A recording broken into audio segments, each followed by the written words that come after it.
Hey, what's up guys, it's called Blue, and today I will be playing and showing to you Ronin the Last Samurai. Ronin the Last Samurai is a mobile game that I recently downloaded and I have played it every night for the last week. Ronin of the Last Samurai is a roguelike game that has mechanics that resemble the mechanics of Sekiro the Last Shadow. I'm not saying it's a ripoff or anything, but I really like the concept of this game. I've been playing it on my phone, so I downloaded BlueStacks on my laptop so that I could show to you what it's like to play the game. So, we start off the game with a tutorial that basically tells you how the combat works.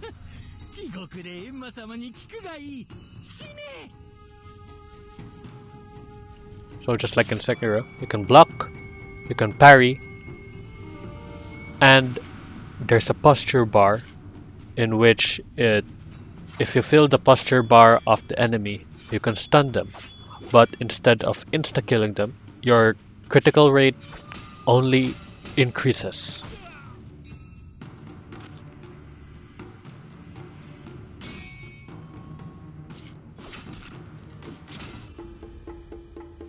There are also different types of enemies that you can encounter on your different runs. There's the one who holds a sword, the one who holds a spear a while ago, and now there are also ranged enemies that shoot bullets at you. You can block the bullet to reduce the damage, but the only way that you can receive no damage from the bullet is to parry it.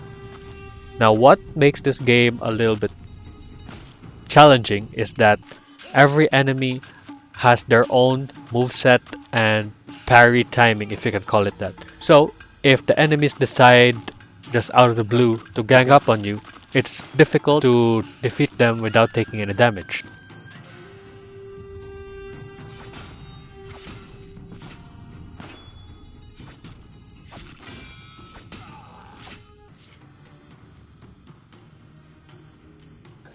In Ronin the Last Samurai, there are also heavy attacks that enemies can do.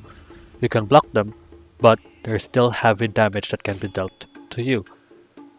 They can't be parried, so the only thing that you can do is to counterattack.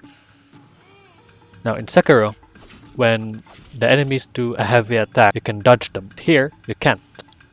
There are also skills that you can do in Ronin the Last Samurai. Depending on your weapon, there are different effects that your skill can have.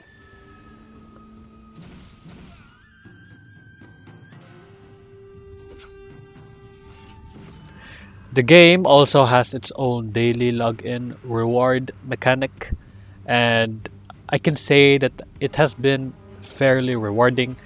On my phone, I am on day 6, and so far the rewards are really useful for the game itself. As I have said, this game is a roguelike. The game is split into multiple chapters, and from what I can tell, the chapters are split into 20 stages. As you can see right here, I am now playing stage 1, and I will try to make my way up to stage 10.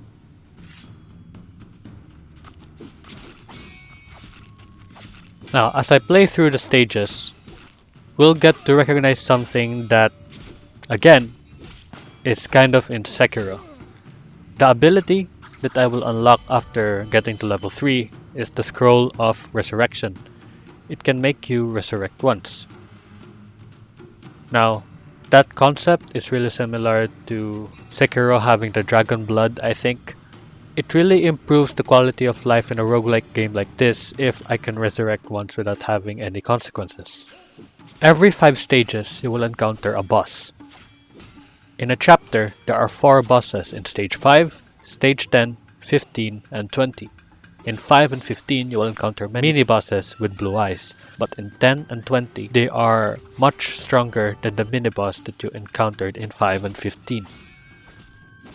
In this clip, you can start to see what I meant as to how enemies can gang up on. There, you saw 2 enemies attacking me at once, but since I had Scroll of Resurrection, it made me resurrect. Once I die, I can resurrect, but later on, I can't resurrect again.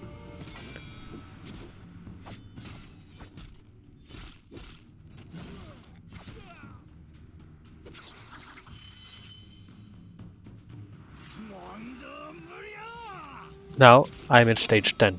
You can see now what I meant when I said that in every 10th and 20th stage, there are bosses much stronger than the last mini-boss.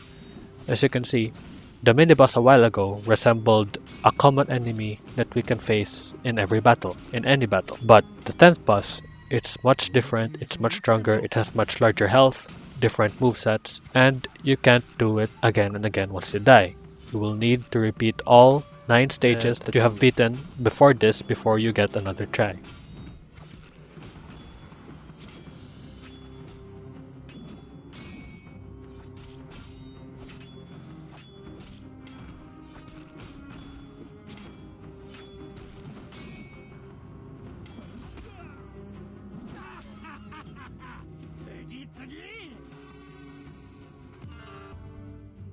In order to get stronger, there's a feature called training. You can do it, and you can get passives. Like for example, this one, I can get one ability at the start of each battle. As you can see here, I already can pick an ability to start my run off, and it can be really useful. Going back to the main menu, there are certain equipment that you can use in this game. You can upgrade them with the materials that enemies drop and with the gold that you can get with each run. You have different armor, and the armor in this game changes the appearance of your character, which is a good thing in my opinion.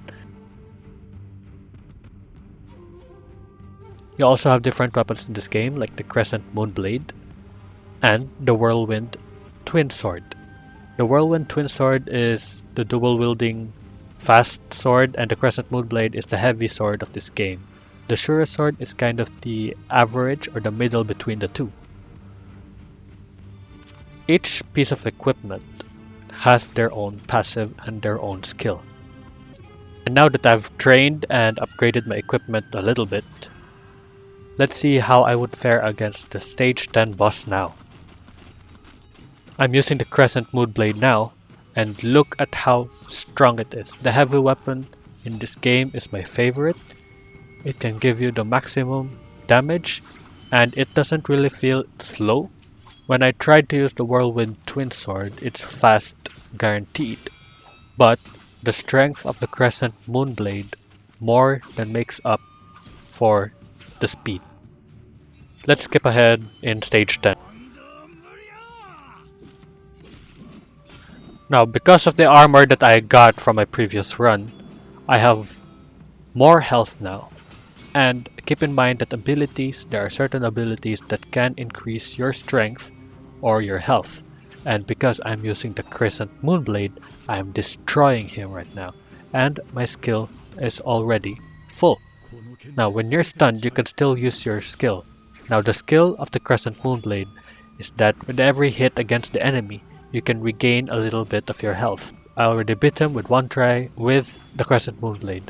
Now, in Sekiro, with every boss fight, or you can get memory, which can help you increase your strength. But here, you get mastery, or a spirit of vengeance you can use in your passive. It can increase your attack, it can increase your attack speed, your HP, or your dodge. Dodge is a random ability that you have.